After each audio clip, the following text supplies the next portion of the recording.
Thanks very much for getting in contact with us. It's obviously not a nice story, but a really interesting one at this time. Yeah, 100%. So I think probably with the demographics and the ages and the kind of health issues that people are talking about, I'm surprising anyone to be fit as a fiddle and kind of farmers. Yeah, I was going to say, how it's been a former professional footballer. You're not out of football that long. How worried were you about it before you got it? Was it something that you felt yourself you could have got, or were you kind of just thinking, someone else will get it?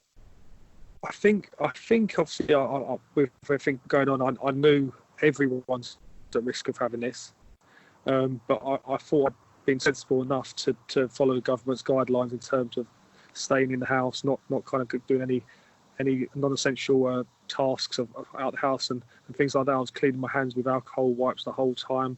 I wasn't in any contact with anyone really well before the actual lockdown.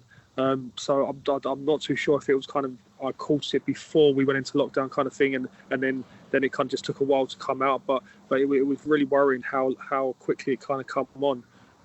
First of all, I kind of just had a bit of a headache, a real kind of dull headache throughout my whole head rather than front of head or the side where you usually get a headache. Then a couple of days later, I had got a cough and a sore throat. And again, I'm coughing. I'm thinking, well, is this a dry cough? I'm not too sure here. That's what they're saying. There's a temperature to come with this, and I had no temperature at all. So I thought, this must just be a bit of man flu, and I've just got to man up kind of thing. Take some paracetamol, and then I went and when I started thinking, my chest was quite tight, and again, I had no temperature whatsoever, so I thought it was just a cold and not to get too worried. Like when you can over worry sometimes and almost panic with everything going on. And I had to do a bit of my son plays for Arsenal, and he had a bit of homework to do himself. So I was just standing there, kind of just kicking the ball back, and I got my chest really, really tight.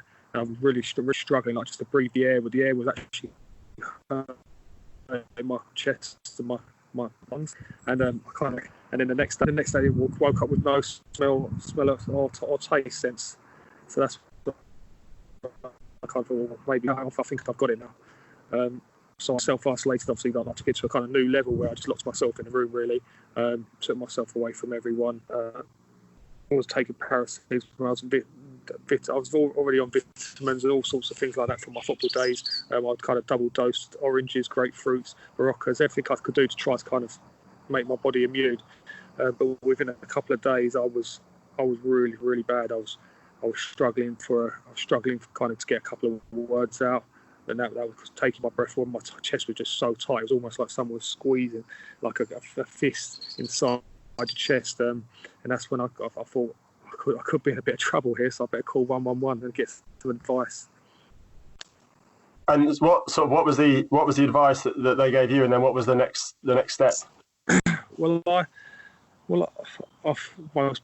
people will know in my football career, I kind of tried to get through most things.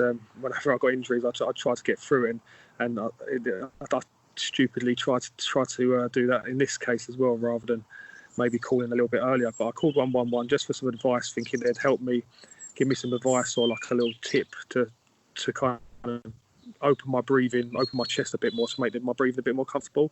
In my head, I was thinking they might suggest to put some Vicks on or maybe like put some hot water in a bowl and put a towel around my head, that kind of thing. Mm-hmm. But I clearly ticked enough of the list for them to kind of transfer me straight to 999.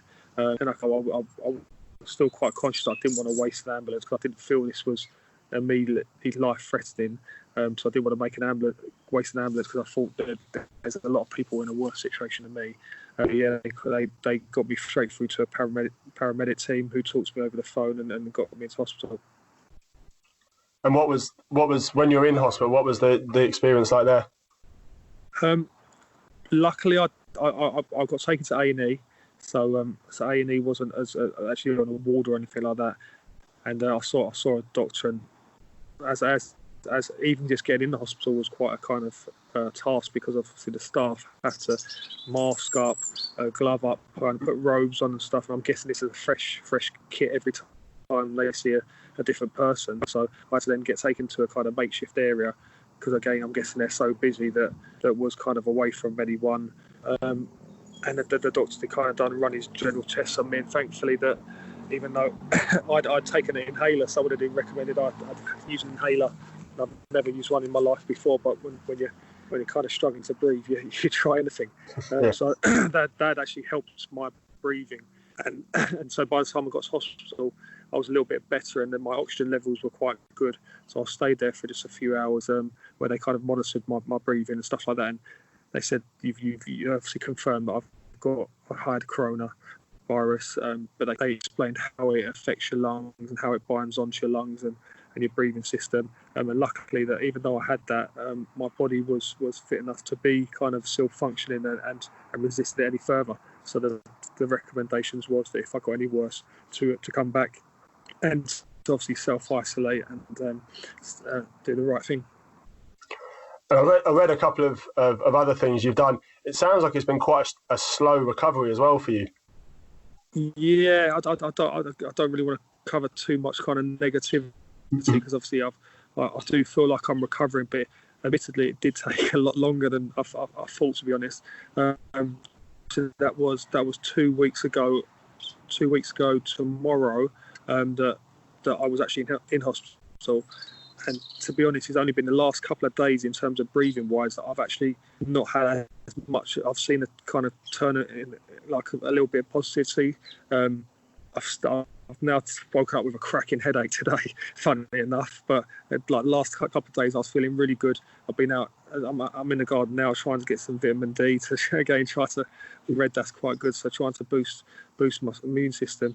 But it's been a frustrating. Like everyone's frustrated for being inside. It's been quite frustrating, but actually not seeing the quickness of improvement I'd expect being someone who's relatively young.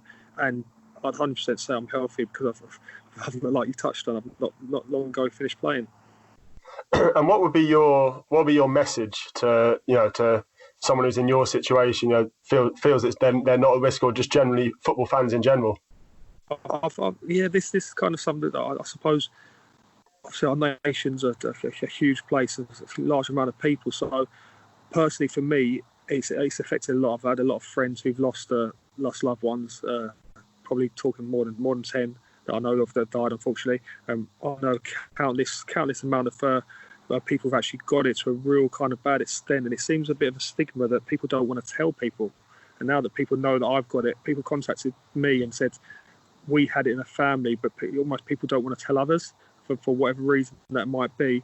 But I've also, because I run a football academy for children, I've also been contacted by a lot of parents from my academy that their children have suffered with the virus to varying extents. Some like one brother will have no symptoms, and the other brother will be really, really bad. So it really varies. So I think it's quite confusing. People think they're safe out there. I've spoken to a few Brentford fans that are still my friends, and they were surprised, thinking that I'm the first person they spoke to. So they almost have got this kind of feeling of invincibility, which is totally wrong.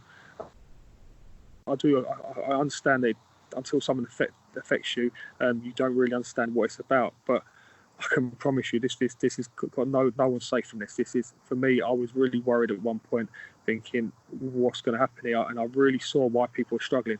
While I was in that hospital for a short amount of time, I saw the amount of people being brought in who are obviously a little bit older than me, and it looks like a little bit more worse for wear. My wife's mum was in hospital, and the stories were horrific, let alone what NHS workers will tell you of the amount of people that are dying per night while she was in the ward struggling herself. So it's really worrying. I don't think no one's safe. I think we just got to do the right thing. Listen to the government's advice. It won't be forever. It won't be forever. That's a fact. But if we all just listen, and just, even if you feel like it won't happen to you, just do your bit for everyone else, because the ripple effect is so scary once you look here. And if we stay inside, the sooner this will end, the longer. Perfect. So it's really it's a great story, and you tell it well. It's not a great story, but it's a really important story, and you tell it really well. So no, thanks so much for getting in touch with us, Mark.